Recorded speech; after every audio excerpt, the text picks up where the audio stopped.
ब्रह्मा विष्णु सदा शिवे बोले बोले रात सदा शिवे हरे दागी नारा ओम हरे हरे हरे महादेव।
नमः शंकराय च मयस्कराय च नमः शिवाय च शिवतराय च नमः। श्री परमात्मने नमः। श्री सद्गुरुदेवताय नमः। मातृपितृ चरण कमलेभ्यो ही जग की माता हो, सकदाता हो। चींटी से लेकर हाथी तक प्रभु सबके पालन हारा हो।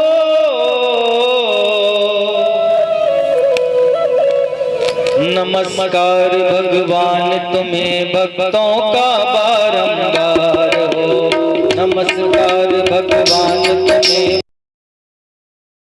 हमारी चरणों में स्वीकार हो, चरणों में स्वीकार हो। नमस्कार भगवान तुम्हें भक्तों का बारंबार हो। नमस्कार भगवान तुम्हें भक्तों का बारंबार हो।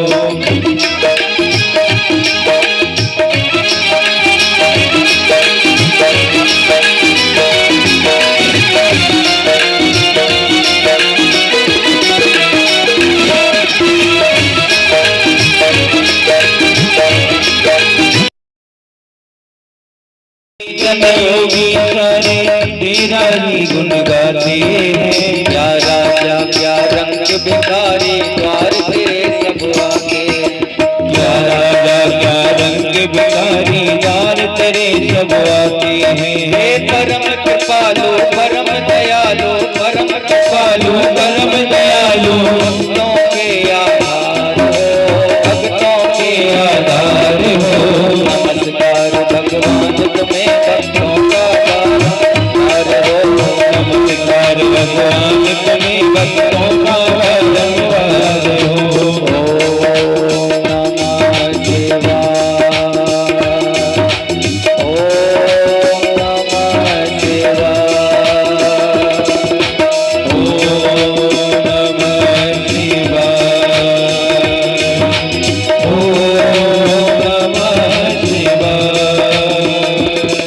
हरे राम राम राम हरे हरे। हरे राम राम राम हरे हरे। हरे कृष्णा कृष्ण कृष्ण हरे हरे। हरे कृष्णा कृष्ण कृष्ण हरे हरे। हरे राम हरे हरे। हरे राम हरे हरे। हरे कृष्णा हरे हरे। हरे कृष्णा हरे हरे। हरे राम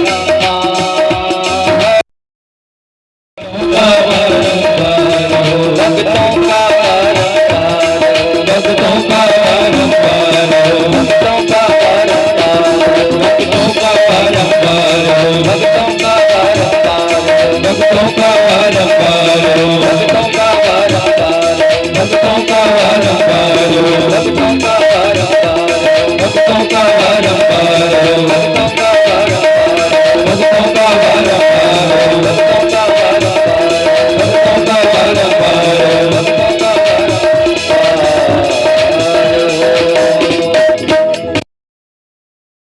ऐसी कृपा की इनके माता पिता के पुण्य जो आज भगवान शिव की इन कथाओं को श्रवण करने का हमें यह अवसर प्राप्त हुआ है। अनेक मनुष्य तो ऐसे हैं संसार में कि जिनका पूरा जीवन व्यतीत हो जाता है, कभी कथाओं का श्रवण नहीं कर पाते, समय ही नहीं है। अथवा जिनके पास समय है तो उनके पास भगवान की प्राप्ति का मन नहीं है, भगवान की कथाओं में मन नहीं लगता। ये तो बड़े दुर्लभ हैं। भगवान की कथाओं में मन भी सबका नहीं लगता। जो भगवान के भक्त होते हैं उन्हें इससे अभिप्राय नहीं है कि कथा कौन करवा रहा है, कौन कर रहा है। हमें तो भगवान के चरित्रों का जो गान है उनका श्रवण करना है। दो प्रकार के धर्म होते हैं और दो प्रकार के खाते होते हैं। एक तो प्रत्येक मनुष्य अपने जीवन में बुढ़ापे के लिए कुछ धन का संचय करता है कि नहीं? सभी करते हैं।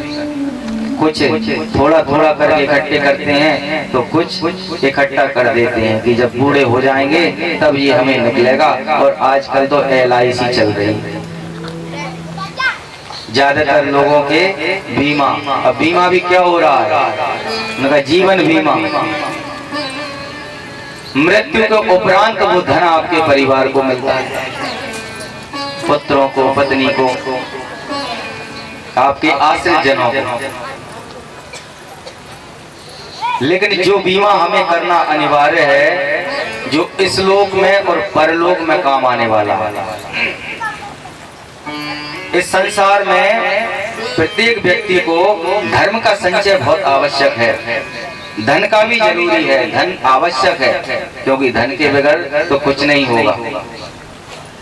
यदि धर्म भी करना है तो धन की आवश्यकता है, क्योंकि धर्म करने के लिए भी हमें फूल, नारियल, प्रसाद, अगरबत्ती ये सब लेना पड़ेगा। तो इसके लिए क्या की आवश्यकता है, धन की आवश्यकता है। तो धन अनिवार्य तो है, लेकिन धन सब कुछ नहीं है। धर्म का धन लेकिन ऐसा है कि जो इस लोक में तो फल देता ही है प्रत्येक के लिए, परलोक में भी।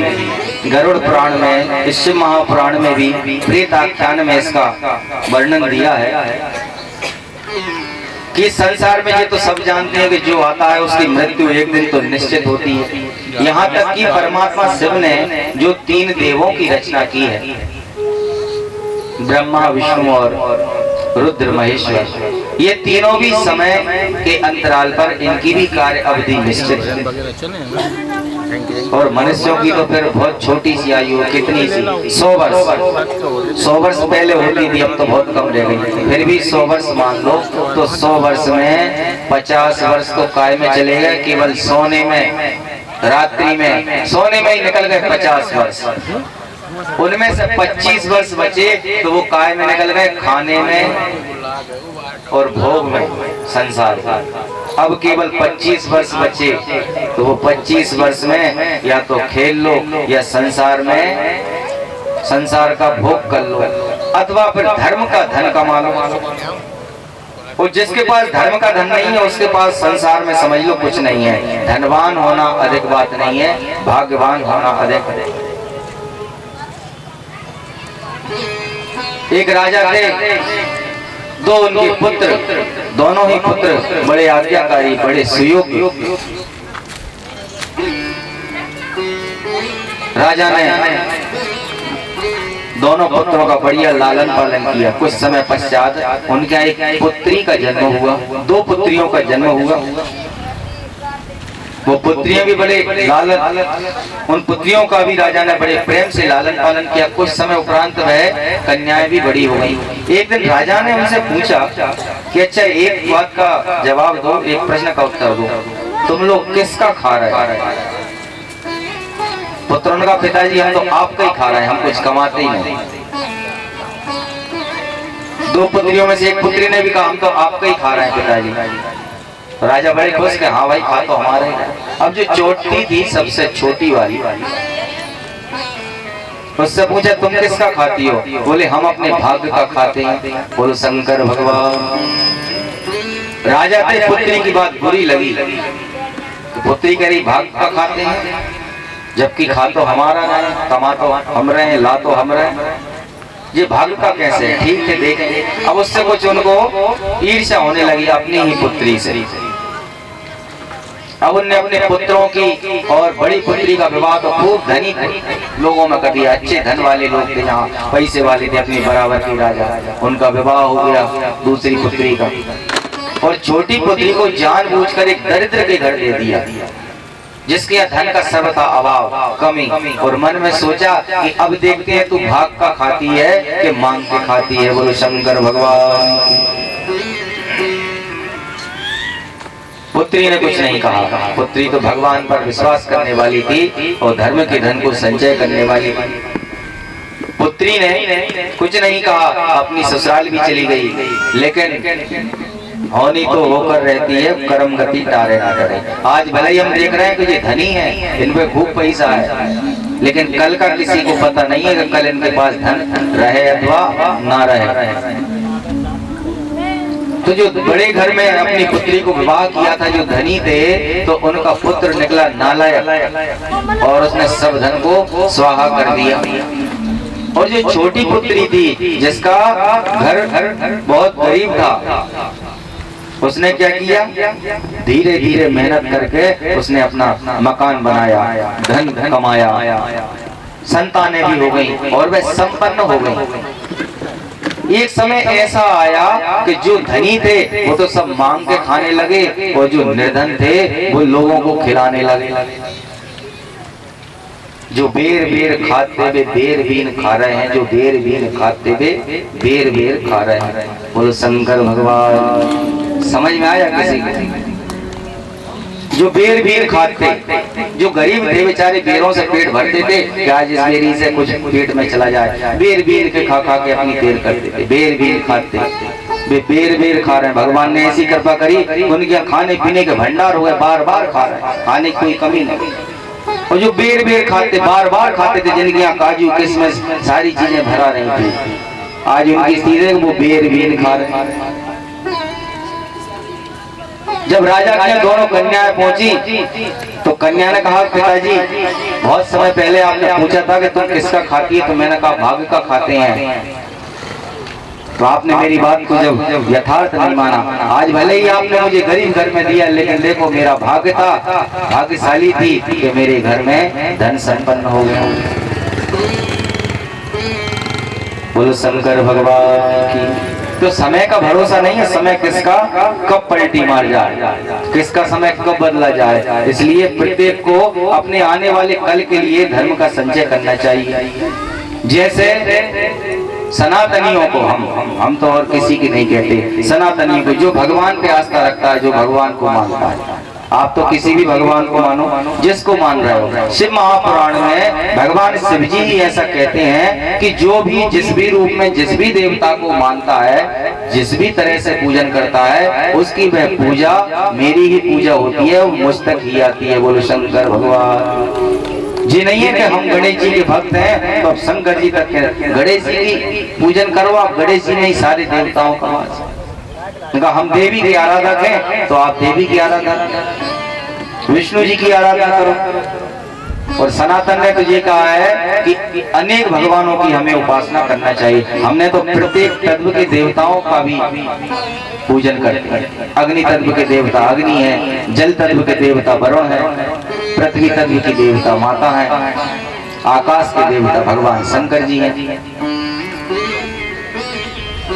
ये सारे देवता हैं और देवता काय से पुष्ट होते हैं। हम लोग जो धर्म करते हैं, जो हम खिलाते हैं, स्वाहा करते हैं, इस स्वाहा से जो हव्य पदार्थ, जो कव्य पदार्थ हम छोड़ते हैं, वह देवताओं तक पहुंचता है। देवता भी इस मनुष्य योनि के लिए बार बार लालायित रहते हैं कि हमें किस तरह से संसार में मनुष्य का रूप मिले, क्योंकि जो मनुष्य के पास है वो संसार में किसी योनि में नहीं है।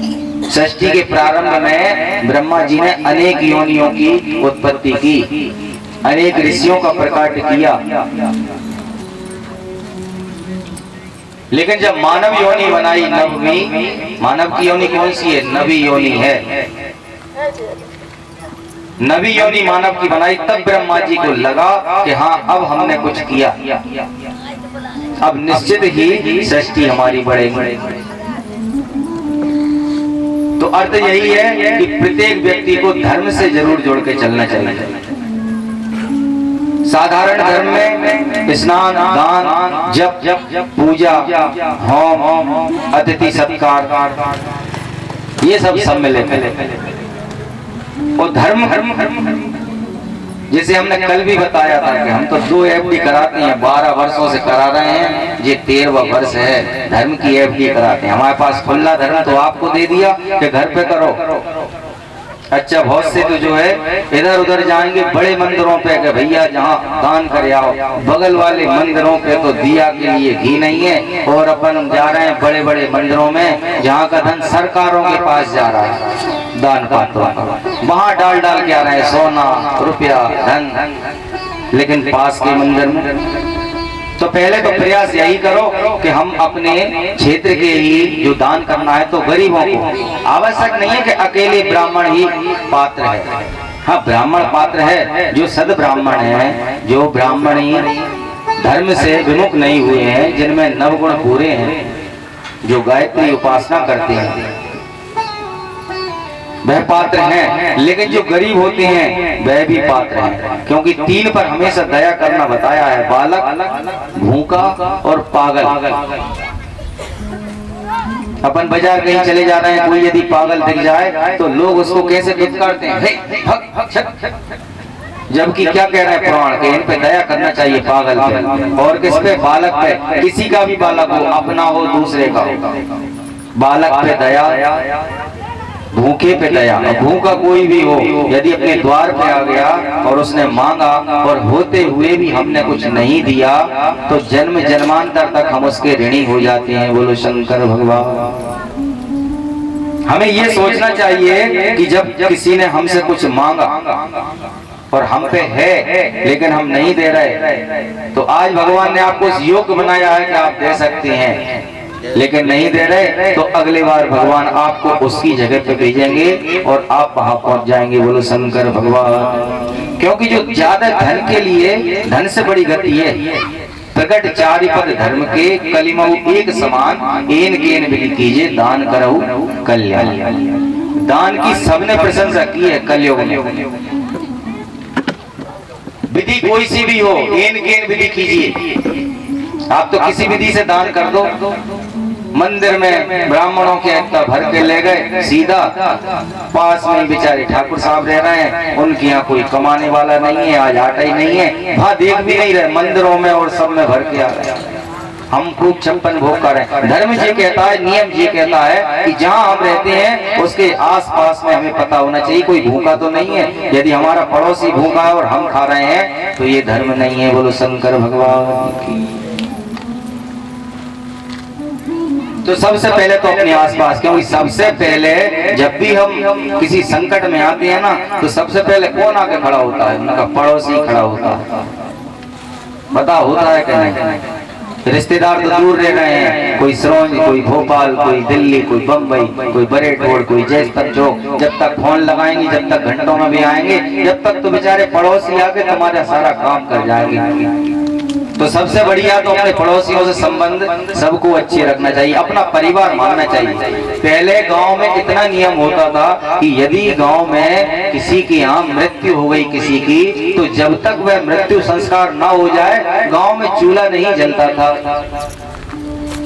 अब बात अलग है, शहरों में के बगल में लकड़ी उठ रही है और पास में बैठ के वो अपने घर में भोजन कर रहे हैं। बोलो शंकर भगवान। समय के साथ धीरे धीरे मनुष्य का स्वभाव भी परिवर्तन होता है। पहले के समय में प्रेम बहुत ज्यादा था, भाईचारा बहुत ज्यादा था। अब वर्तमान समय में ईर्ष्या ज्यादा है। वर्तमान समय में हम ईर्ष्या अधिक रखते हैं लोगों से, जलन ज्यादा होती है। अरे हमारे देखते देखते बताओ, कल इनका कुछ नहीं था, आज इनके घर घर आ गया, गाड़ी आ गई, बहू आ गई, हमारे मोड़ा वैसे के वैसे। बोलो शंकर भगवान। तो अपने तो देख रहे हैं लेकिन दूसरे जो बढ़ रहे हैं तो अंदर से कष्ट हो रहा है। ये मनुष्य मात्र की है, एक व्यक्ति की नहीं है, किसी एक पे। अच्छा, जो ऐसा हो वो अपने ऊपर भी ले सकता है। बोलो शंकर भगवान। तो प्रत्येक व्यक्ति को सबसे पहले तो अपने आसपास ही लोगों से प्रेम से रहना चाहिए, फिर अपने परिवार से, फिर देश से। क्योंकि बिगर प्रेम के तो कुछ मिलने वाला किसी को नहीं है। भगवान भी केवल प्रेम के ही भूखे हैं। भगवान न तुम्हारे केला के भूखे हैं, न दूध दही के, न फल मिठाई, फिर भाव के ही हैं। शिव जी को हम लोग सब जल चढ़ाते हैं, सब लोग चढ़ाते हैं। तो पहले नहीं चढ़ाते थे कुछ, अब वो भी चढ़ाने लगे। जो नहीं जाते थे वो भी जाने लगे। ये हमारे वर्तमान के वक्ताओं का ऐसा प्रभाव है कि उनने मंदिरों को भरवा दिया महिलाओं से, धर्म से। लेकिन हमारा निवेदन है माताओं से कि खूब भगवान की सेवा करो, खूब जल चढ़ाओ, खूब सामग्री चढ़ाओ, लेकिन भगवान से बार बार कुछ मांगो मत कि जितनी बार जा रहे हैं हर बार कुछ ना कुछ एक डिमांड कर आए भगवान से, एक अर्जी लगाया है, एक नरियल उनकी मूड पे धरिया है। भगवान मांगने की वस्तु नहीं है, भगवान ध्यान करने की वस्तु है। तो भगवान टोटका की भी वस्तु नहीं है, भगवान तो पूजन की वस्तु है।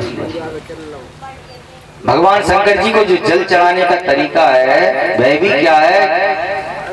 पहली बात तो शिव जी के ऊपर जो वस्तु चढ़ाई जाए तो वह पूरी खाली हो जाए। लोटा भर के ले गए हैं तो ये नहीं कि थोड़ा सा शंकर जी को, थोड़ा शंकर जी को, उधर उधर सब में एक लोटा से नहीं। शिव जी पर जब पात्र पहुंचा तो दोनों हाथों से उसको इस तरह से जल चढ़ाना है कि उस जल में तेज धार नहीं होना चाहिए।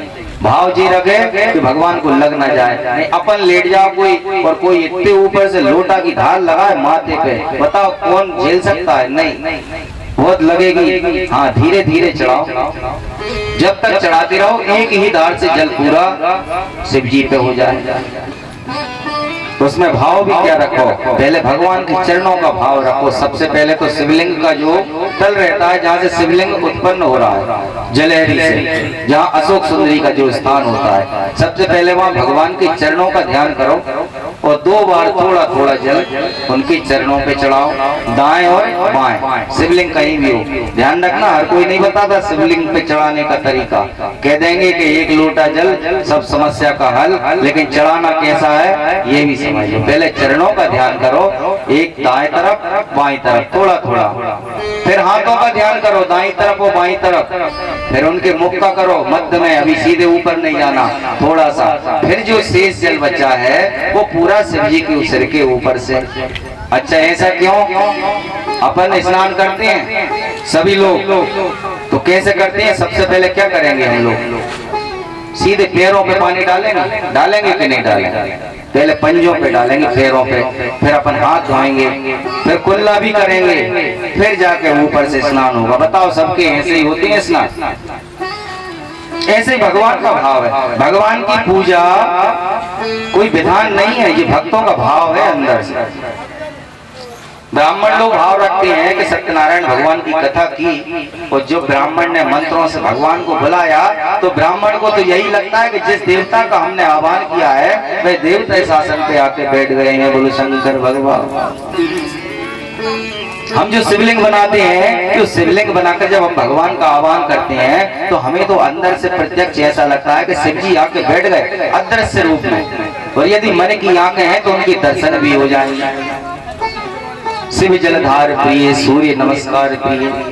प्रत्येक के लिए सूर्य को अर्घ्य भी देना चाहिए, खासतौर से बच्चों के लिए जो पढ़ते हैं ना, स्कूल जाते हैं, उन्हें भी सूर्य को अर्घ्य देना चाहिए और सूर्य का नमस्कार भी करना चाहिए। ये शिव महापुराण के रही, इसके सदाचार के विषय में आया है। ये मनुष्य मात्र के कल्याण के लिए सदाचार से रहना बताया है, किस तरह से रहना चाहिए। जैसे रामायण और महाभारत 2 ग्रंथ हैं। रामायण क्या है? तो रामायण त्याग है। बोलो शंकर भगवान। बताओ, त्याग है कि नहीं है? सबने त्याग किया है रामायण में, ऐसा कोई पात्र नहीं है जिसने त्याग ना किया हो। राम जी को पता चला कि भरत जी को राज देने की इच्छा है हमारी माता की, और पिताजी कह नहीं पा रहे, तो तत्काल में त्याग दिया। क्षण मात्र में जी नहीं सोचा कि कल हम राजा बनेंगे इतने बड़े राज्य के और मेरे छोटा भाई बैठेगा, नहीं, क्षण मात्र में भाई के लिए त्याग कर दिया। त्याग बड़ी चीज है, त्याग कर दिया भाई के लिए सब कुछ कि हाँ भरत मेरा राजा बनेगा। अब जब भरत को पता चला कि हमारे भाई ने हमारे लिए सब त्याग कर दिया, तो उन्होंने कहा हम भी सब त्याग कर रहे हैं, हम भी राजा नहीं बनेंगे। बोलो शंकर भगवान। अब देखो, एक भाई ने त्याग किया, दूसरे भाई ने भी कर दिया, हम भी नहीं करेंगे, राजा नहीं बनेंगे। जैसे बड़े भाई रहे, क्यों हमारे पीछे कष्ट उठा रहे हैं ना, हमारी माता ने हमारे पीछे इनको वन भेज दिया, एक चौपाई में उनने सब कुछ मांग लिया। दशरथ जी से जो वरदान मांगा था, तो उनने क्या मांगा था? एक चौपाई में पूरा भगवान राम जी का वनवास भी मांग लिया, शेष जी का साथ भी मांग लिया और साथ में दासी के लिए भी भेज दिया। भरत जी को जैसे पता चला कि राम जी को राज्य नहीं मिल रहा और मुझे राजा बनाया जा रहा है, तो मां से ही क्रोधित हो गए, मां पे ही क्रोधित हो गए और उन्होंने भी वैसा ही धारण किया जैसे राम जी थे। उनने सब अपने राजसी वस्त्रों का त्याग कर दिया और क्या महात्माओं जैसा वेश बना लिया। अच्छा, एक भैया के साथ कौन चले गए? लक्ष्मण जी, और एक भैया के साथ रह गए शत्रुघ्न जी। राम जी ने त्याग किया, भरत जी ने त्याग किया और लक्ष्मण जी ने भी त्याग किया। जब तीनों त्याग कर रहे थे, शत्रुघ्न का भला हम कहां पीछे रहने वाले, हम भी त्याग करेंगे। जब तक राम जी लौट के नहीं आए तब तक शत्रुघ्न जी राज्य की रक्षा ही करते चले चारों तरफ।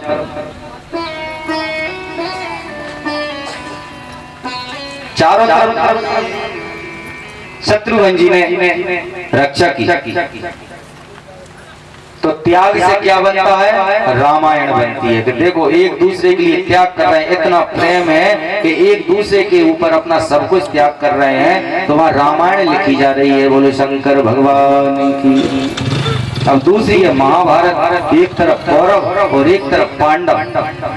जहाँ लड़ाई का है, जहाँ त्याग की नहीं है, जहाँ वर्चस्व की लड़ाई, तो दूसरे का भी भाग खाना चाह रहे हैं। और जो अपना भी भाग त्याग दे वहाँ रामायण, और जो दूसरे का भाग भी खा ले वहाँ महाभारत। बोलो शंकर भगवान। अपने घर में ही है, चार भाई हैं, यदि एक भाई ने थोड़ा ज्यादा दबा लिया तो वहाँ महाभारत पक्की है, और यदि उसने त्याग कर दिया तो रामायण लिखा जाएगा।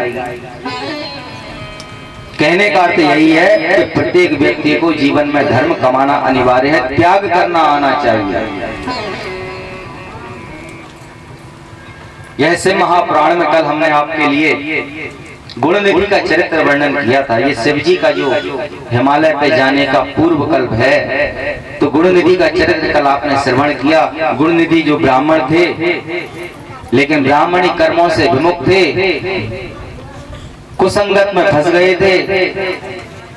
अंत में क्या हुआ? माता पिता का त्याग हुआ, पिता ने त्याग दिया और जंगल में पहुंच गए। वहां लेकिन भगवान की कृपा थी, प्रारब्ध था उनका। प्रारब्ध कैसे कहते हैं? सब नाम सब जानते हैं, प्रारब्ध प्रारब्ध। लेकिन प्रारब्ध क्या होता है? तो शास्त्र कहते हैं, शिव महापुराणी कहता है कि जो पूर्व जन्म में हम संचित कर आए, पूर्व जन्म में संचित करके आए और वर्तमान में जो कमा रहे हैं, इन दोनों को मिला के आने वाला जो कल होता है वो प्रारब्ध होता है। बोलो शंकर भगवान की। आने वाला जो है वो कल है। तो प्रारब्ध था ये उसका, पूर्व जन्म के पुण्य थे कि उसे भगवान शिव का अभिषेक, पूजन और भजन, कानों से श्रवण, नेत्रों से श्रवण, पश्चात जब भोजन के लिए और शिव जी का प्रसाद ग्रहण उसने किया, तो यह उसका दुर्भाग्य था कि चौकीदारों ने उसे चोर समझ के लाठी का प्रहार किया और उसकी मृत्यु हो गई। लेकिन यह धर्म का बल था, तो कितने से धर्म का कि शिव जी के अभिषेक के दर्शन का, ये धर्म का बल था कि उसकी मृत्यु तो हो गई, लेकिन उसे लेने कौन आ गए? भगवान के पास। कल भी हमने कहा था कि जो भगवान के भक्त होते हैं ना, उन्हें लेने यम के दूत नहीं आते, भगवान के पार्षद ही आते हैं। और जिनके मुख में तुलसी हो, जिनके गले में तुलसी हो, जिनके सिरहाने तुलसी हो, उनके लिए लेने तो यम कभी आ ही नहीं सकते। यम के दूत तो क्या, यम भी नहीं आ सकते। एक गुना में सत्य घटना है। एक अम्मा थी 60-70 वर्ष की, किसी कथा में ब्राह्मण से सुन लिया कि यदि मुख में तुलसी हो तो यम के दूत लेने नहीं आते। अम्मा ने गठान बांध ली, नियम रख लिया, मुंह में तुलसी हमेशा ही रहती, सोते में जगते में तुलसी उनकी डिबिया में रहती थी। तुलसी का पत्ता मुंह में है। धीरे धीरे वृद्ध होने लगी, हाथ पांव चलने बंद हो गए, खटिया पकड़ ली। खटिया तो पकड़ ली लेकिन प्राण नहीं छूट रहे थे, मृत्यु नहीं आ रही थी। धीरे धीरे करके मलमूत्र का विसर्जन भी बिस्तरों पर करने लगी, लेकिन तुलसी का त्याग नहीं किया। बहुएं बेचारी समझ ना पाए कि बात का है। बहुएं कह रही हम तो 11 नारियल चढ़ाएंगे, हमारी ये अम्मा मर जाए। बोलो शंकर भगवान। अब बताओ कोई हो ऐसा? हम तो कितना कर देंगे, ये तो मर जाए कैसे। भाव होता इसलिए क्योंकि वे बेचारी उनका मलमूत्र साफ कर रही हैं और अम्मा है कि जावे तो नाम ही नहीं है। क्यों? क्योंकि यम के दूत आ ही नहीं पा रहे थे उनके पास में। समय तो हो रहा था, लेकिन तुलसी की महिमा ऐसी है कि यम के दूत उनके प्राण निकालने नहीं आ पा रहे थे, क्योंकि अम्मा मुख में तुलसी रखती थी। अंत में भगवान की ऐसी कृपा हुई कि भगवान के पार्षद ही उन अम्मा को लेने आए। तब जाके एकादशी के दिन उन अम्मा ने अपना शरीर त्यागा। बोलो शंकर भगवान की। ये तुलसी साधारण नहीं है। तुलसी तीनों देवियों ने अपने अपने बीज प्रदान किए हैं, तब जाके ये तुलसी उत्पन्न हुई है, जो एक स्वर्ग लोक में और 2 मृत्यु लोक में है। बोलो शंकर भगवान की। शिव महापुराण। तो वही गुण निधि अगले जन्म में अलकापति के राजा हुए। भगवान शंकर की उन्होंने तपस्या की, अनेक वर्षों तक तपस्या की। एक दिन शिव ने प्रसन्न होकर और पार्वती सहित उनको दर्शन दिए। 60,000 वर्षों तक तपस्या की है। पार्वती माता और शंकर जी के दर्शन हुए तो पार्वती जी को देखकर वो जो कुबेर जी थे वो पार्वती जी से ईर्ष्या करने लगे, जलने लगे अंदर से। इनने ऐसा कौन सा तप किया है, ये महेश्वर की बामांगी हो गई। क्या इनका तप मुझसे भी अधिक है? क्या मेरे से भी ज्यादा इन्हें तपस्या की है? जो इतना सौभाग्य, इतना ऐश्वर्य। कुछ जलने लगे और तिरछे नेत्रों से माता को देखने लगे। चेहरा तो शंकर जी के सामने और नेत्र तिरछे चल रहे, नेत्र तिरछे चल रहे। माता ने तुरंत देखा। अब माता तो फिर माता है, सबकी घट घट की वासी है, सबके हृदय को जानती है। उन्होंने देखा कि इसका भाव मेरी तरफ खराब हो रहा है, मुझसे ईर्ष्या रख रहा है। तो जिस आंख से तिरछा देख रहे थे वो आंख ही फोड़ दी। बोलो शंकर भगवान। एक आंख कर दिया। चलिए शंकर जी ने कहा अरे अरे पार्वती ये क्या, ये तो तुम्हारा पुत्र है, ये तुमसे ईर्ष्या नहीं कर रहा, आश्चर्य से तुम्हारे रूप को देख रहा है। अगर ये तो तुम्हारा पुत्र है और भक्त है, और मैं तो इसको वरदान दे रहा हूँ कि यक्षपति हो जाए, ये धनपति हो जाए, ये कुबेर हो जाए, और तो और मैं इसे अपनी मित्रता प्रदान करता हूँ। बोलो शंकर भगवान। शिव जी तो ऐसे हैं कि भक्तों पे बहुत जल्दी करुणा करने वाले, दया करने वाले हैं। व्यक्ति भगवान से भी सच्चे मन से शिव जी से कोई कुछ मांगे, वैसे तो मांगना नहीं चाहिए, लेकिन फिर भी यदि मांगे तो भगवान देर ही नहीं करते, तत्क्षण ही प्रदान करते हैं। और शिव की जहाँ आराधना होती है वहाँ ऐश्वर्य बढ़ जाता है। तो गुण निधि कुबेर के रूप में शिव जी से वरदान प्राप्त करके और अलकापुरी के राजा हुए। कुछ समय बाद भगवान शिव जी ने और उनके यहाँ जाने का निश्चय किया। भगवान शिव जी कौन है? जो ब्रह्मा जी की भाव के मध्य से प्रकट हुए। ये सदाशिव हैं। जैसे भगवान विष्णु जी के पूर्ण अवतार श्री कृष्ण को माना जाता है, ऐसे ही जो रुद्र हैं, जो महेश हैं, जो शंकर हैं, जो हिमालय पर विराजते हैं, जो पार्वती जी के पति हैं, जो गणेश जी के पिताजी हैं, जो कार्तिक जी के पिताजी हैं, इनमें और शंकर जी में सदाशिव में कोई भेद नहीं है, ना कोई अंतर जानना चाहिए। क्योंकि निर्गुण निराकार भगवान ने सगुण साकार रूप लिया है महेश्वर का। बोलो शंकर भगवान की। तो शिव महापुराण के अंतर्गत आपने ये कुबेर का जो चरित्र सुना, कथा तो हमारी ये बहुत विस्तृत है, इसको सुनने के लिए बहुत समय की आवश्यकता है। भले ही इसमें लिखा है कि जो इस शिव पुराण का एक श्लोक अथवा आधा भी ग्रहण करता है तो उसके फल का वर्णन नहीं है। एक व्यक्ति था, उसका एक पुत्र था, भगवान का भजन कभी नहीं करता था, भगवान को मानता ही नहीं था, किसी की बात नहीं सुनता था। एक दिन माता पिता ले गए गुरुजी के पास। गुरुजी हमारे पुत्र के लिए शिक्षा दे दो, कुछ तो इसे आशीर्वाद दे दो, इसको चेला बना लो। तो गुरुजी ने कहा चेला बनोगे? उन्होंने कहा महाराज बनेंगे सही, एक शर्त है। बोले क्या? बोले भगवान की भजन की मत कहना, भजन की कहोगे तो वो काम नहीं चलेगा, भगवान की भजन की मत कहना और सब काम करेंगे। गुरुजी ने कहा ठीक है भैया, भजन की नहीं कहेंगे, चलो और काम करना, सेवा तो करोगे? हाँ सेवा सब करेंगे। गुरुजी की सेवा करने लगा, लकड़ियां भी लाता, पुष्प भी लाता और उनके यहाँ पोछा भी लगाता, गुरु की सेवा। लेकिन भगवान का भजन नहीं, खूब खाना और सोना और गुरु की सेवा करना। एक दिन गुरु ने कहा कि यार बहुत वर्ष हो गए, कम से कम एक बार तो हम इससे भगवान का नाम लेवा लें, तब तो हमें गुरु होने का कुछ है अर्थ, नहीं तो फिर क्या है। तो क्या किया उन्होंने जंगल में ले गए उसके लिए। वो जंगल में ले जाके गुरु ने उससे कहा कि देख भैया, गुरु की लाज रख ले, एक बार तो तुझे भगवान का नाम ले लो सच्चे हृदय से, फिर नहीं कहेंगे हम। तो शिष्य ने कहा कि अच्छा गुरु आप कह रहे हो तो सिर्फ एक ही बार लेंगे, दोबारा नहीं लेंगे। उन्होंने कहा हाँ मत लेना, लेकिन हृदय से स्मरण करो भगवान का सच्चे मन से।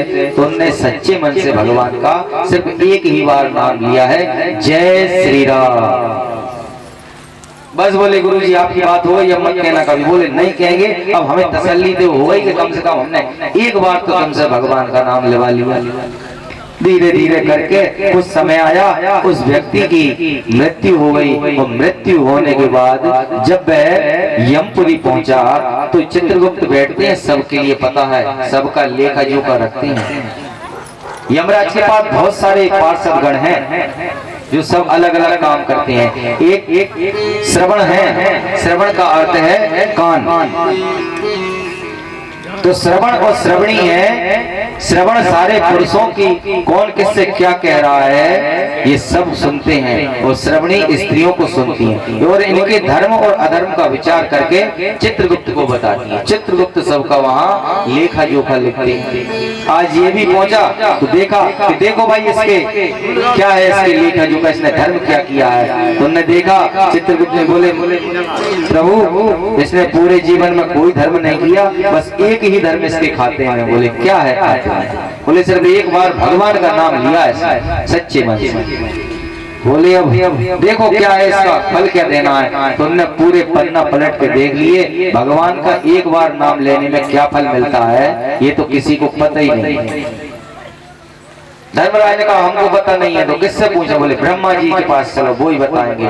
ब्रह्मा जी के पास गए, ब्रह्मा जी से पूछा प्रभु एक बार भगवान के नाम लेने से क्या फल मिलता है?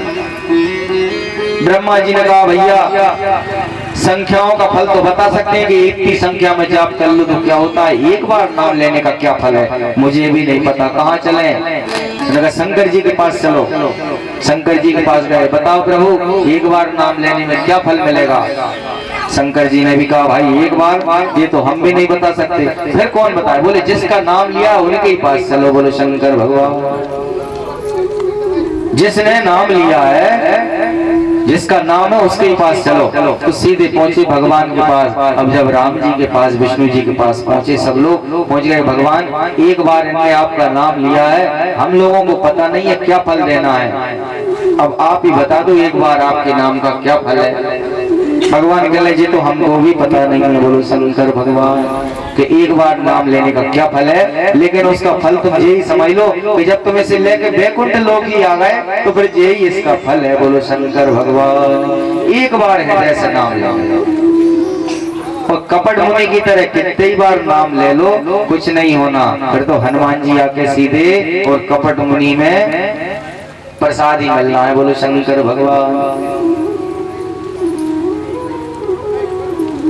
तो गुणनिधि ने जो कुबेर का रूप धारण किया, उन्हीं कुबेर के पास भगवान शिव जी जब अपनी सेना के साथ, अपने गणों के साथ आए तो करोड़ों करोड़ गण थे। शिव जी के गणों की कोई संख्या ही नहीं है, करोड़ों करोड़ गण आकर भगवान शिव जी के साथ में और हिमालय पर निवास करने लगे। बोलो शंकर भगवान की।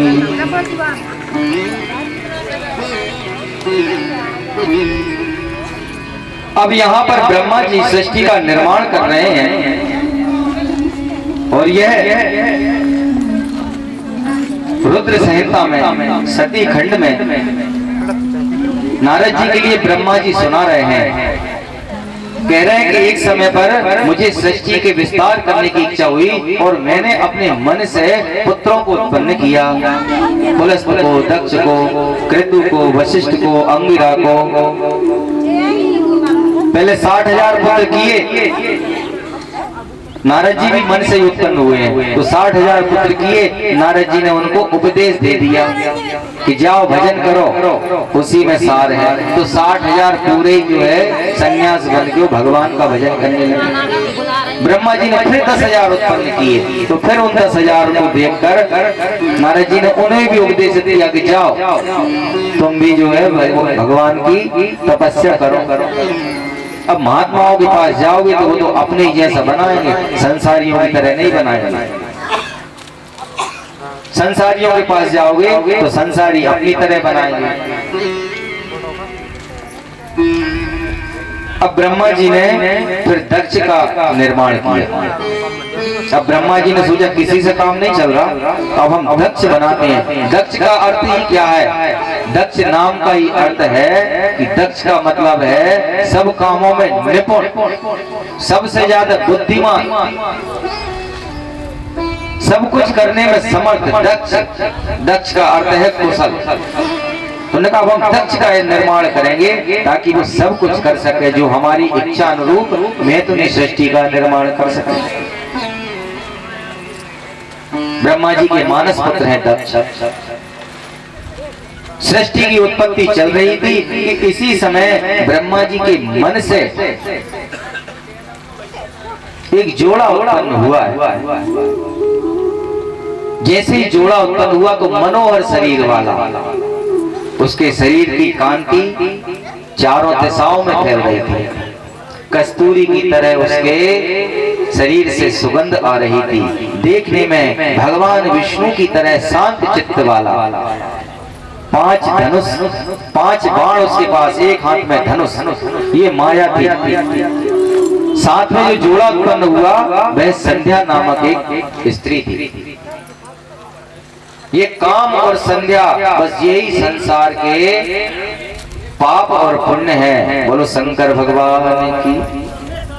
कामदेव ने उत्पन्न होते ही ब्रह्मा जी को प्रणाम करके पूछा कि मेरा नाम और मेरा काम बताओ। तो ब्रह्मा जी जैसे ही उत्पन्न हुए, कामदेव उत्पन्न हुए, तो जितने ऋषिगण थे उन सबके मन को मत डाला।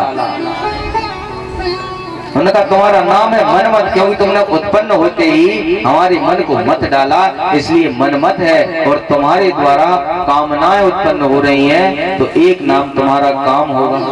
और ब्रह्मा जी ने कहा तुम्हारे ये जो अस्त्र हैं मारण मोहन आदि, तो इन अस्त्रों का प्रयोग संसार में सब पे चलेगा इनका असर। स्वयं ब्रह्मा, विष्णु और रुद्र शंकर भी तुम्हारे इस प्रभाव से नहीं बच सकेंगे।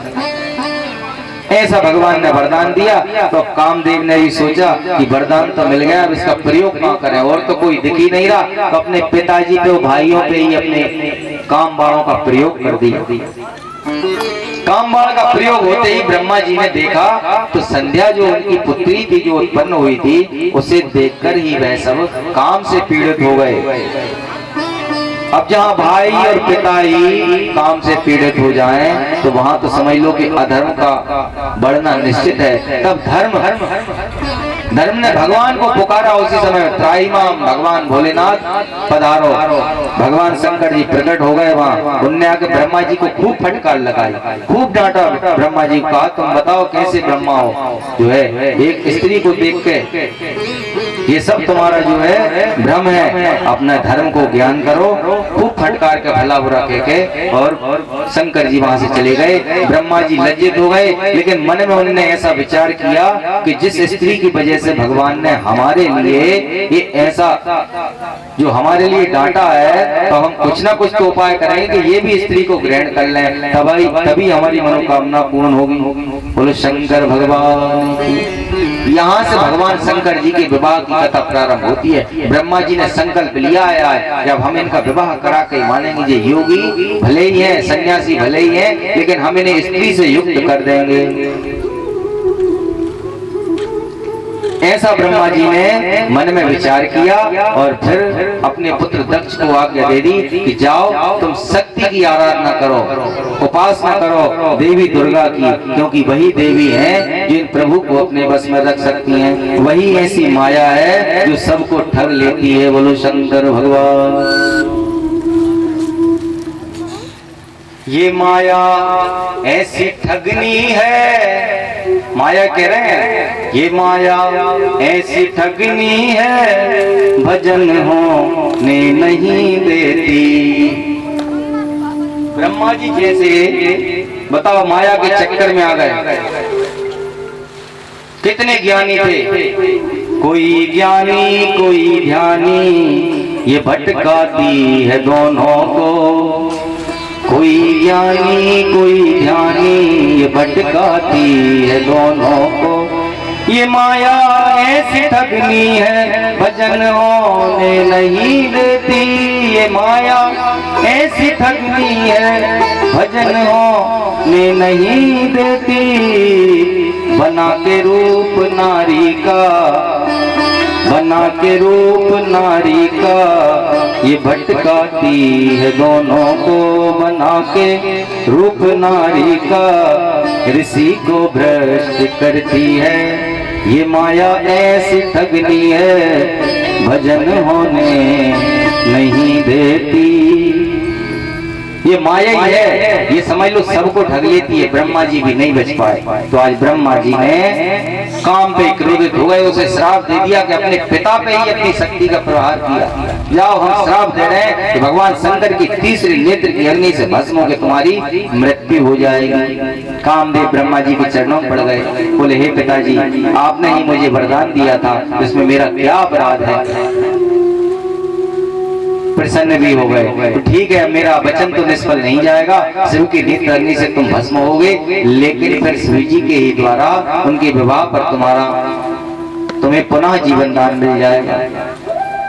कामदेव भी अपने पिता के वचनों को सुनकर और प्रसन्न होकर चले गए। अब यहाँ जो संध्या थी, जिनकी वजह से पूरा बखेड़ा हुआ, जिन नारी को देखकर ऋषि मुनि आदि जो भ्रष्ट हो गए और इनकी लाखों वर्षों की तपस्या जो नष्ट हो गई ब्रह्मा जी की, ये सिर्फ एक नारी से।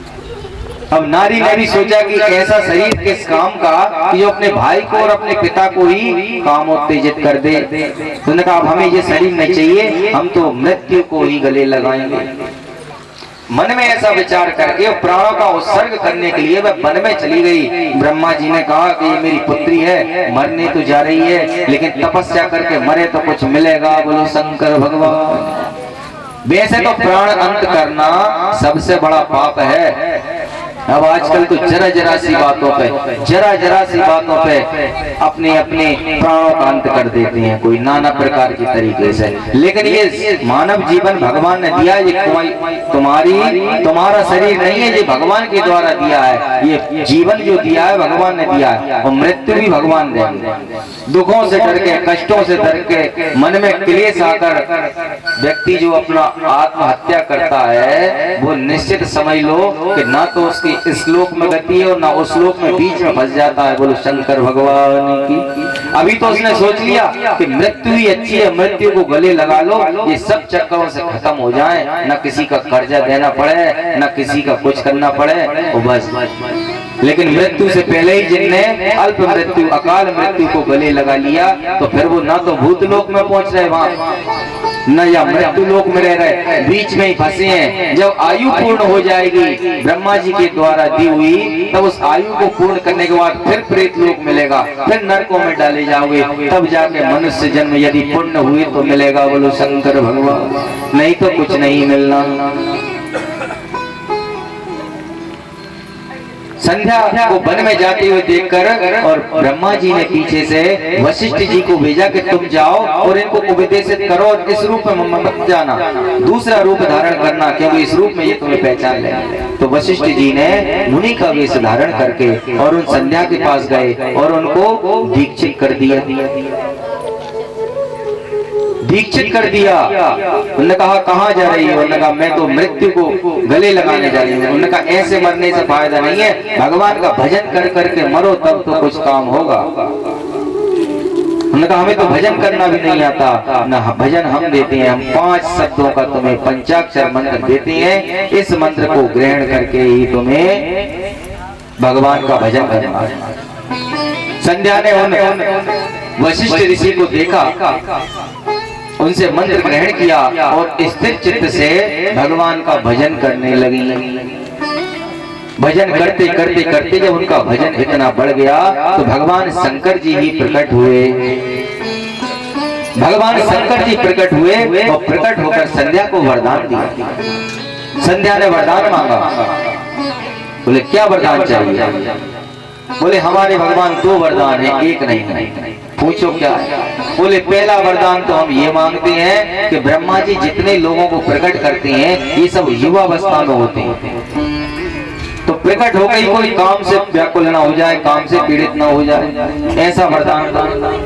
शंकर जी ने कहा तथास्तु। आज से हम इस संसार में ये निर्धारित करते हैं कि प्रत्येक जीव, मनुष्य ही नहीं प्रत्येक जीव अब से 4 कालों में विभक्त हो जाएगा।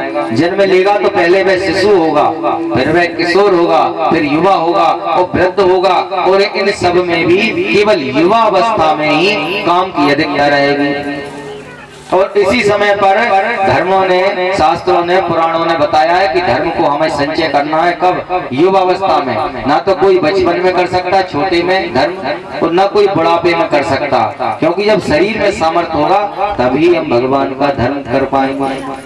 बुढ़ापे में तो सिर्फ क्या हो सकता है? भगवान का भजन। तो शंकर जी ने प्रत्येक में आयु काल में 4 काल निर्धारित कर दिए। अब से कोई बड़ा नहीं होगा, पहले जन्म लेगा तो शिशु होगा, फिर युवा होगा, वृद्ध होगा, किशोर होगा, चाहे वो कोई सा भी जीव हो। उनका दूसरा वरदान तो हम यही मांग रहे हैं कि हमको ये शरीर नहीं चाहिए, अब हम इस शरीर को तो नष्ट करना चाहते हैं। शंकर जी ने कहा ठीक है, तुम यहाँ से उत्तर दिशा में जाओ और मेधा ऋषि के यहाँ जो यज्ञ हो रहा है तुम उस यज्ञ अग्नि में अपने शरीर का त्याग कर देना, फिर उसी अग्नि के माध्यम से तुम्हारा पुनः जन्म होगा। संध्या ने ऐसा सुना, भगवान को प्रणाम करके, और जहाँ मेधा ऋषि व्रत में लीन थे, यज्ञ चल रहा था। यज्ञ कुंड भी बहुत बड़े बड़े होते हैं, अपने जैसा नहीं कि इतनी सी कुर्सी में रख के और स्वाहा स्वाहा स्वाहा स्वाहा हो गया। यज्ञ कुंड इतने होते हैं कि आदमी समा जाते हैं उसमें, बड़े बड़े। अभी भी जो अपन देख के आए कहीं यज्ञ में आप देखेंगे तो इतने गहरे होते हैं कि उनमें व्यक्ति पूरा अंदर हो जाए, विकराल उसमें आगी होती है। तो संध्या गई, किसी ने उनको देख ही नहीं पाया और उन ऋषि के यज्ञ अग्नि में उन्होंने कूद कर अपने प्राणों का त्याग कर दिया। तो जब यज्ञ समापन हुआ तो उसी अग्नि से एक सुंदर कन्या के रूप में प्रकट हुई। बोलो मेधा ऋषि ने उन पुत्री को प्रेम से अपने पास पालित किया और उनका नाम क्या रखा? अरुंधति। जो परम सौभाग्यशाली है अरुंधति और वशिष्ठ ऋषि की पत्नी है, सौभाग्यवती नारियों में उनका स्थान सबसे ऊपर है अरुंधति। ये वही संध्या है। और जो इन्हें शरीर त्यागा था तो इनके शरीर से जो ऊर्जा निकली उस ऊर्जा ने संध्या की उत्पत्ति की है। संध्या 3 होती हैं, प्रातः संध्या, मध्याह्न संध्या और साय संध्या।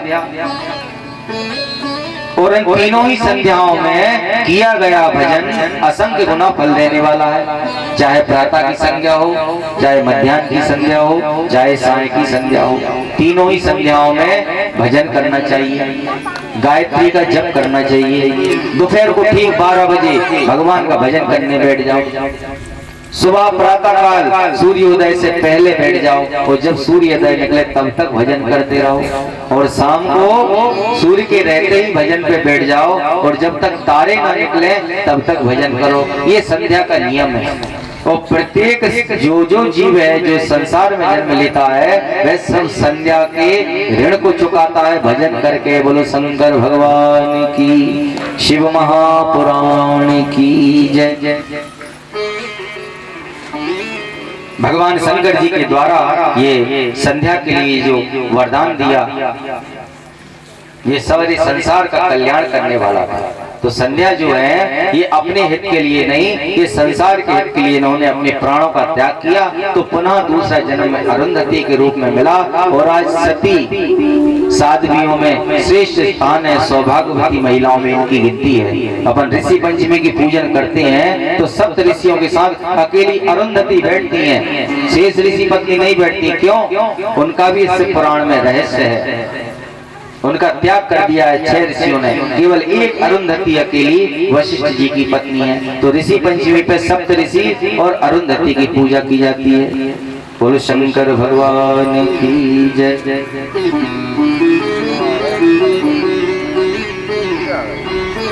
अब यहाँ पर ब्रह्मा जी ने अपने पुत्र दक्ष को जो आज्ञा दी थी कि तुम देवी की आराधना करो, तो दक्ष ने देवी की आराधना प्रारंभ की। कई वर्षों तक निराहार रहकर वायु का सेवन करके और देवी की निरंतर आराधना करते रहे। निरंतर आराधना करते करते करते दक्ष को कई वर्ष बीत गए। तब एक दिन भगवती पार्वती जो प्रकृति है स्वयं परमेश्वरी है, शिव और पार्वती में कोई भेद नहीं है, दोनों बराबर हैं, क्योंकि अर्धांगी हैं, आधे आधे के स्वामी हैं। पार्वती की इच्छा से भगवान शंकर जी संसार की रचना करवाते हैं और 1 से 2 होते हैं, 2 से 3 होते हैं और 3 से ही सारा जगत चराचर भरा जाता है। बोलो शंकर भगवान। भगवान शंकर जी के द्वारा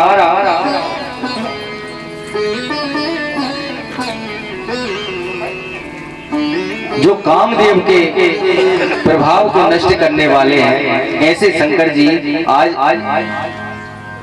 ब्रह्मा जी की मनोकामना से स्त्री को धारण करने वाले, उसी की तैयारी चल रही है। आज परमेश्वरी प्रकृति ने दक्ष को प्रत्यक्ष दर्शन देकर और उससे कहा वरदान मांगो। तो दक्ष ने कहा कि माता एक ही वरदान है कि आप मेरे घर पुत्री के रूप में आ जाओ, आप मेरे घर पुत्री के रूप में आ जाओ और भगवान शंकर की अर्धांगिनी बनो, उन्हें अपने बस में कर लो।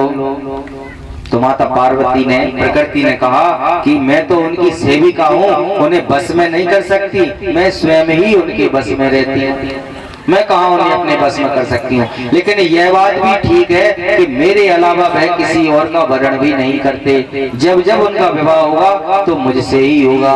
पूर्व काल में भी मैंने अनेक जन्म लिए हैं। भगवान शंकर जी के गले में नरमुंडों की माला है। कितने हैं उसमें माला में मोती? कितने होते हैं? 108 होते हैं सबकी माला में मोती। तो ये पार्वती का जो जन्म है वो 108वां है। उसके बाद फिर नहीं आवश्यकता पड़ी, उससे पहले पार्वती जी ने अनेक अवतार लिए, अनेक जन्म लिए हैं। सती का 107वां था और सती ने जब अपनी देह त्यागी तब फिर पार्वती जी 108वें रूप में आई। पूरा भजन करके बोलो शंकर भगवान की। शिव महापुराण। हरे अलख निरंजन सब दुख भंजन, अलख निरंजन सब दुख भंजन, शंकर भोलेनाथ सब दुख दूर करो, शंकर भोलेनाथ सब दुख दूर करो, अलख निरंजन सब दुख भंजन, अलग निरंजन सब दुख भंजन, शंकर भोलेनाथ सब दुख दूर करो, शंकर भोलेनाथ सब दुख दूर करो।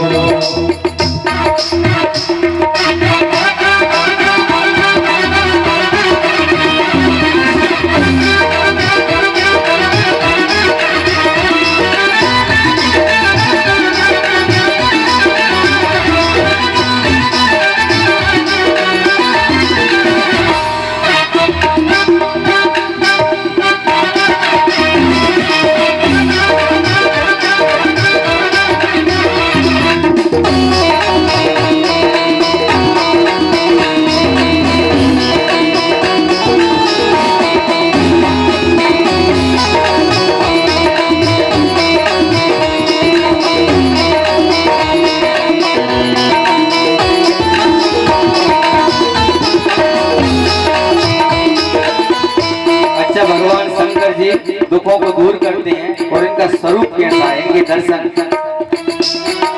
माथे पे चंदा जटाओं में गंगा, माथे पे चंदा जटाओं में गंगा, माथे पे चंदा जटाओं में गंगा, माथे पे चंदा जटाओं में गंगा।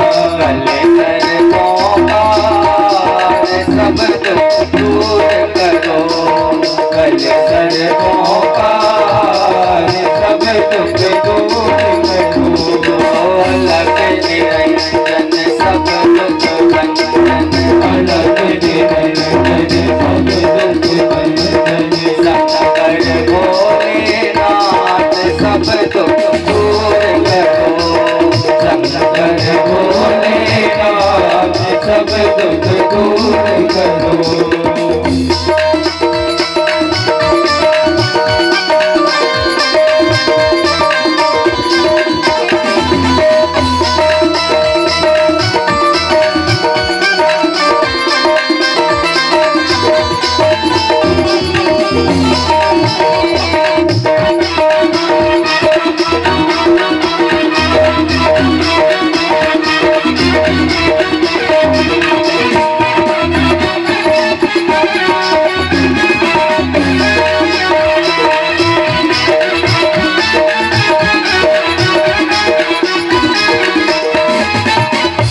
माथे पे क्या है चंदा और जटाओं में विराजमान है गंगा, गले में बैठी है सर्प, फिर क्या है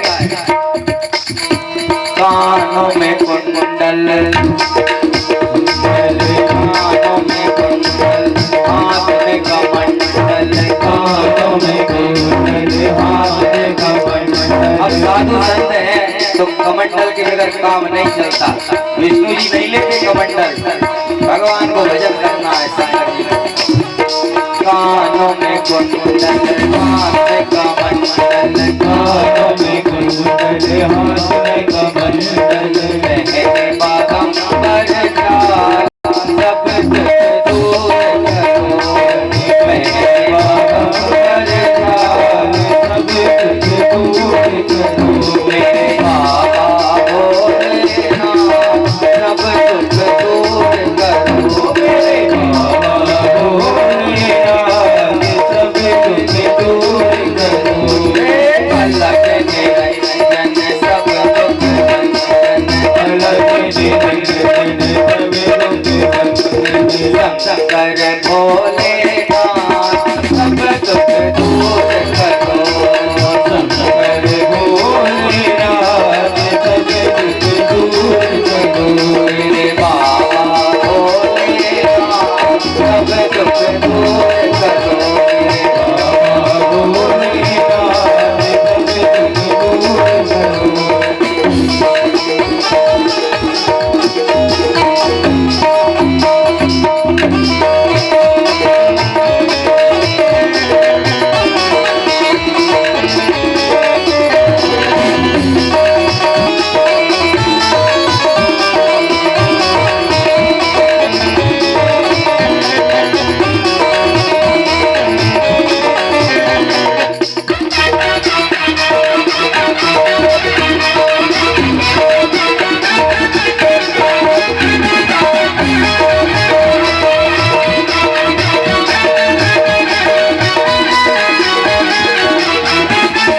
कोई भी भगवान की आराधना कर सकता है, कोई भी भगवान से जुड़ सकता है, इतने सरल और सहज शब्दों में है। हाथों में डमरू, पैरों में घुंघरू, हाथों में डमरू, पैरों में घुंघरू। हाथों में डमरू, पैरों में घुंघरू, हाथों में डमरू, पैरों में घुंघरू। चले मस्तानी जाल सब दुख दूर करो, चले मस्तानी जाल सब दुख दूर करो। मेरे बाबा भोलेनाथ सब दुख दूर करो, मेरे बाबा भोलेनाथ सब दुख दूर करो। अलग निरंजन सब दुख भंजन, अलग निरंजन सब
गरुड़ पे बैठता है, कोई हंस पे बैठता है, लेकिन हमारे बाबा भोलेनाथ काय पे बैठते हैं?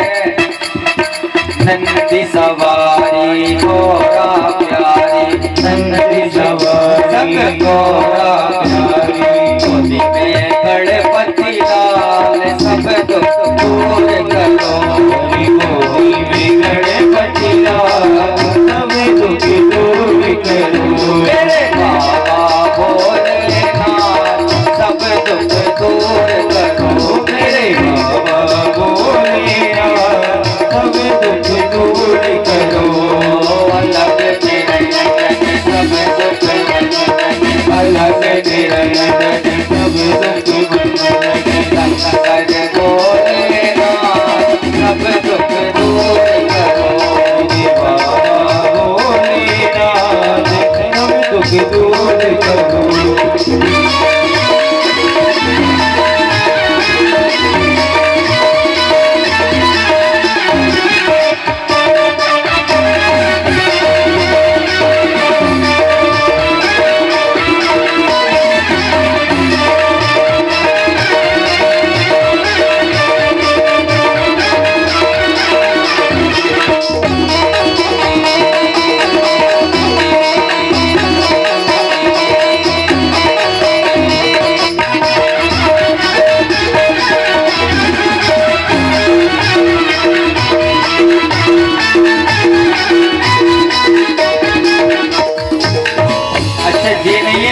शंकर जी कहाँ? कैलाश में ही रहते हैं या शमशान में रहते हैं। फिर कहाँ कहाँ? भगवान शंकर जी तो घट घट में रहते हैं।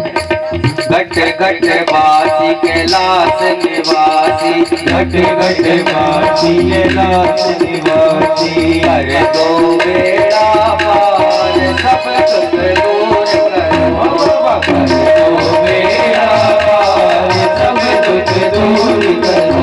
मेरे बाबा भोलेनाथ सब दुख दूर करो, मेरे बाबा भोलेनाथ सब दुख दूर करो।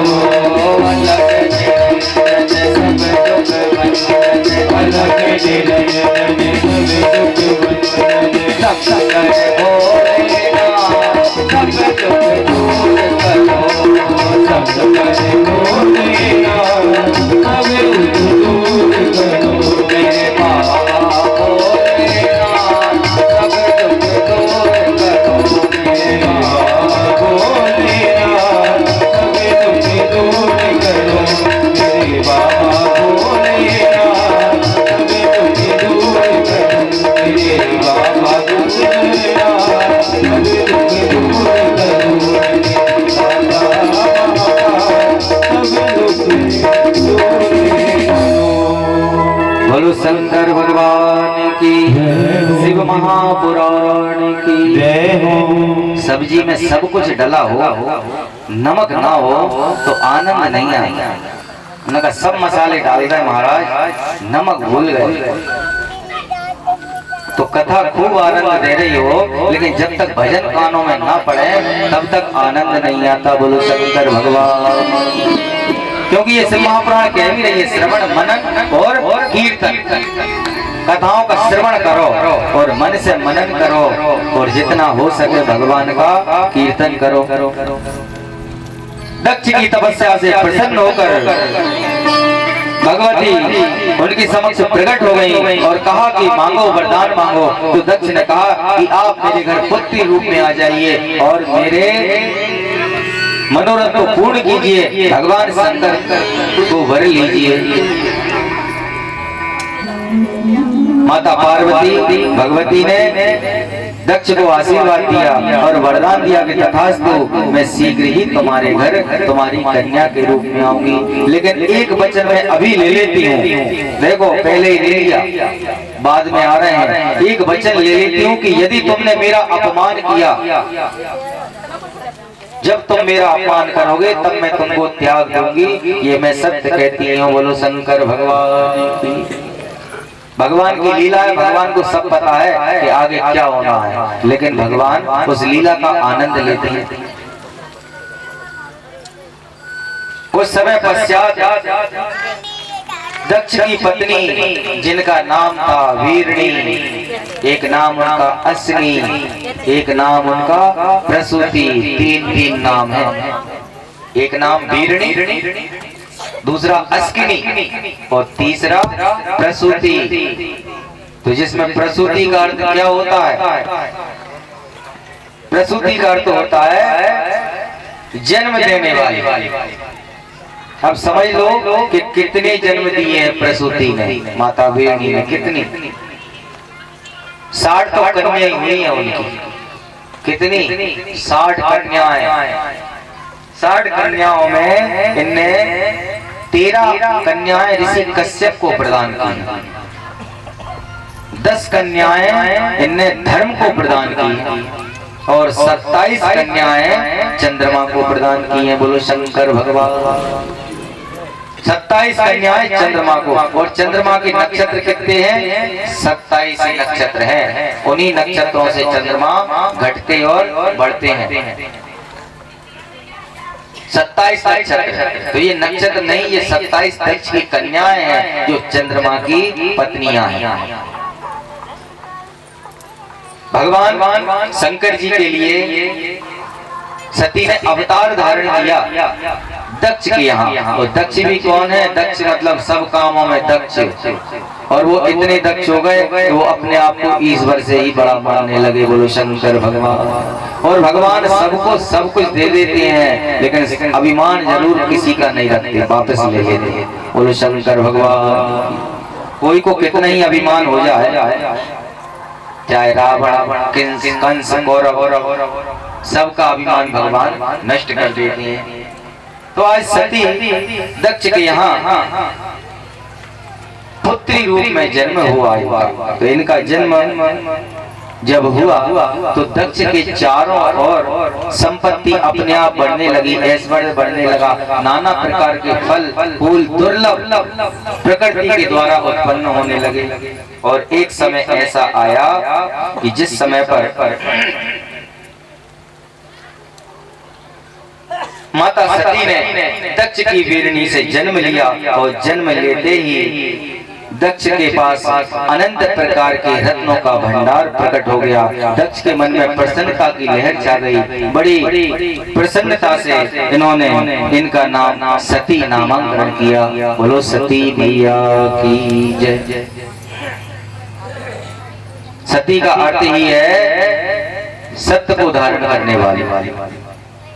अब दक्ष के घर पुत्री रूप में जन्म लिया। कुछ समय पश्चात वहां ब्रह्मा जी पधारे अपने पुत्र के घर। सती को देखा और सती को देखकर प्रेम पूर्वक उन्होंने दक्ष से कहा कि अब तुम इन सती को तपस्या के लिए प्रेरित करो, ताकि ये तपस्या करें और भगवान इन्हें प्राप्त हो जाए। भगवान बगैर तपस्या के किसी को नहीं मिलते। कोई सोचे कि वैसे ही भगवान मिल जाए तो कभी नहीं मिलेंगे, तपस्या के द्वारा ही मिलेंगे।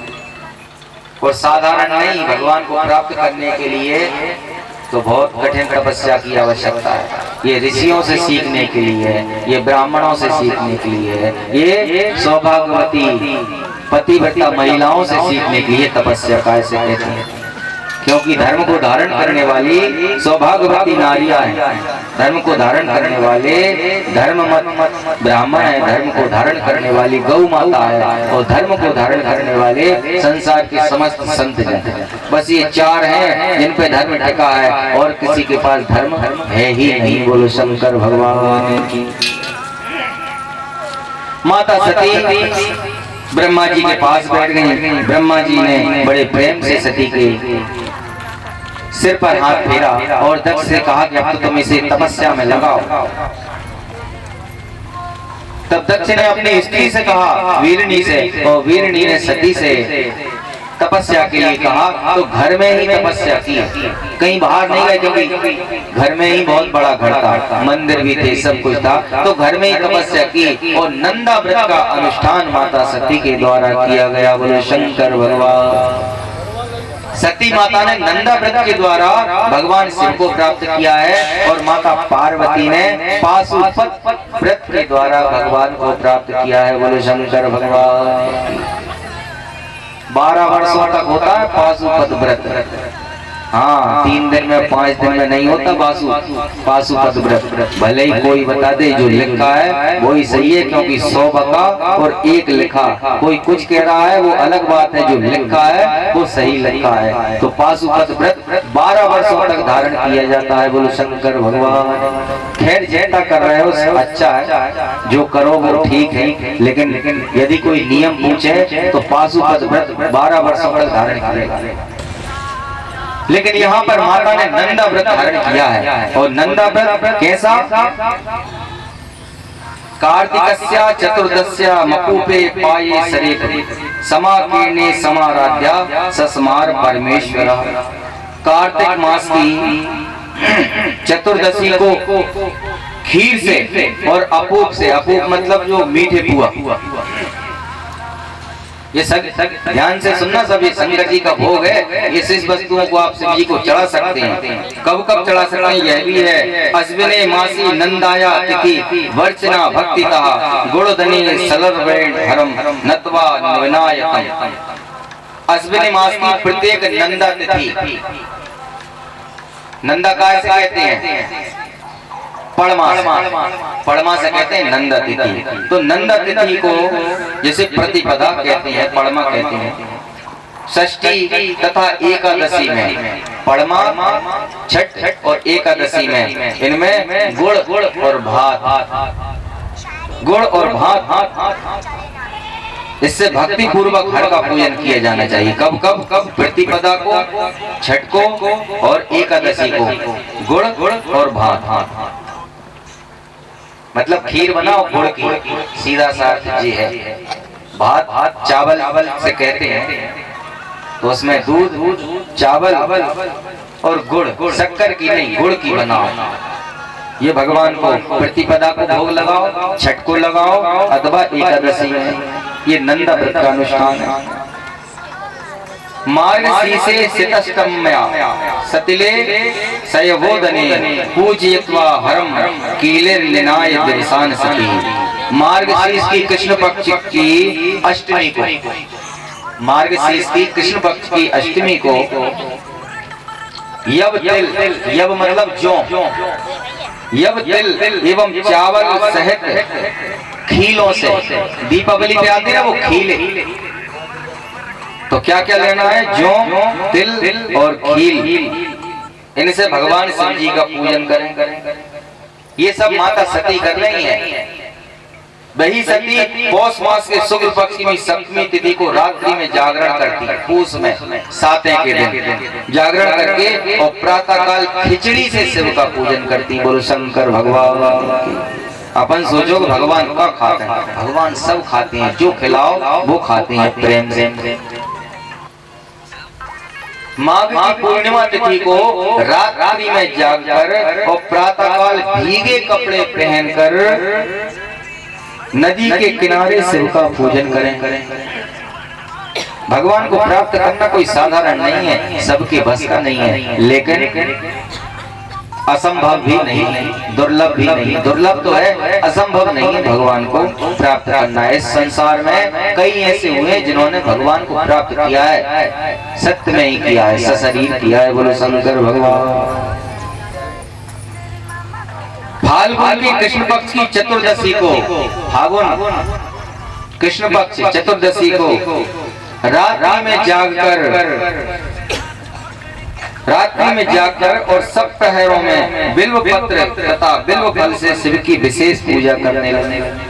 चतुर्दशी को केवल काय से पूजन, केवल बील पत्री और बील का फल, बस इनसे ही। जब चैत आ गया तो चैत की शुक्ल चतुर्दशी से वे सती पलाश के पुष्प और दोनों से शिव जी का पूजन करती थी। पलाश के पुष्प और पलाश के दोना, छेवला पलाश के दोना से वह पूजन करती थी सती।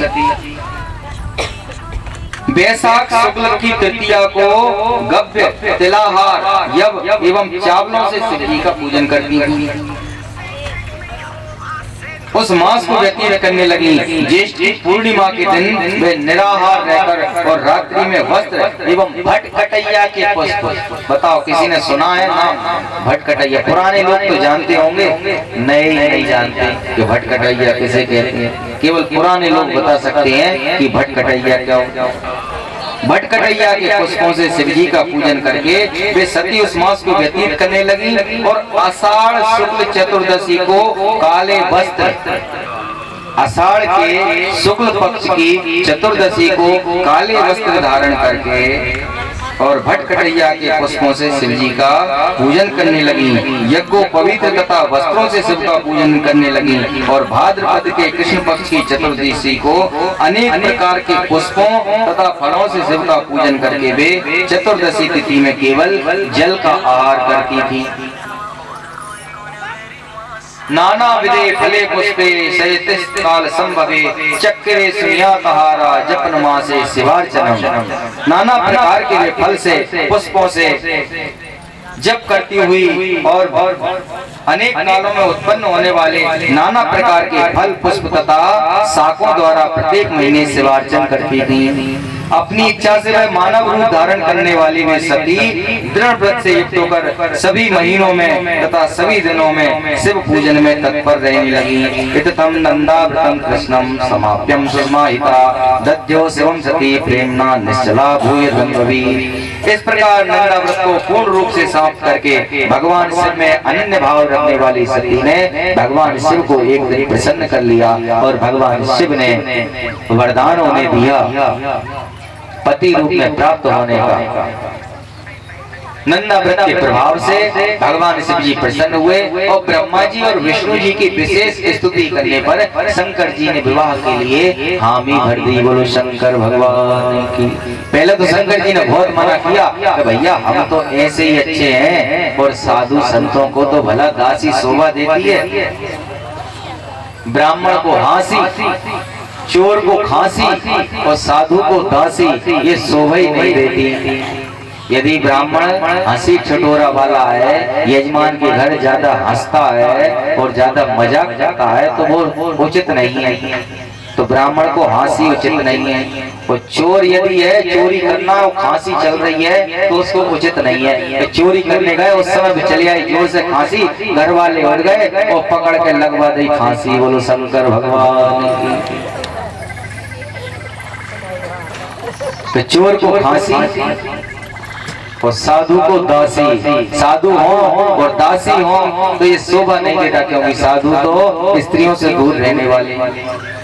शंकर जी ने अनेक प्रकार के समझाया कि भैया हमें विवाह की आवश्यकता नहीं, हम तो ऐसे ही भले हैं। तो ब्रह्मा जी विष्णु जी ने कहा कि प्रभु मेरी लीला, इनकी लीला कुछ ऐसी है कि कुछ राक्षसों का अंत आपके पुत्रों के द्वारा होगा, कुछ आपके द्वारा होगा, कुछ पार्वती के द्वारा होगा, शक्ति के द्वारा, कुछ विष्णु के द्वारा, कुछ मेरे द्वारा, तब जाके प्रभु इस प्रकृति का मैं नियंत्रण कर पाऊंगा। अनेक प्रकार से शिव जी को समझाया। तो शिव जी ने कहा देखो भैया वैसे तो हमें विवाह की आवश्यकता नहीं है, लेकिन यदि हमारे विवाह से तुम्हारा हित होना है, तुम्हारा भला होना है तो फिर हम विवाह करने तैयार हैं। बोलो शंकर भगवान की। शिव महापुराण की। तो आज भगवान शंकर जी विवाह के लिए तैयार हो गए। अब हिमालय तब दक्ष ने संकल्प पूर्वक विधि पूर्वक अपनी पुत्री का विवाह भगवान शिव जी से किया। ब्रह्मा जी ने उस विवाह को संपन्न कराया। वहां से विदा लेकर सती को लेकर भगवान शिव जी कैलाश पर्वत पर आ गए। नाना प्रकार की लीलाओं का वर्णन यहाँ पर किया है, अनेक प्रकार की आख्यानों को। सती ने बहुत सारे प्रश्न पूछे शिव जी से और उन प्रश्नों का उत्तर दिया जो शिव जी ने तो मानव के कल्याण के लिए। वही काम पार्वती जी ने भी किया, अनेक प्रश्नों को शिव जी से किया है और शिव जी ने प्रेम पूर्वक उन प्रश्नों का उत्तर देते हुए भगवान की अनेक कथाओं को वर्णन किया है। बोलो शंकर भगवान शिव महापुराण की जय।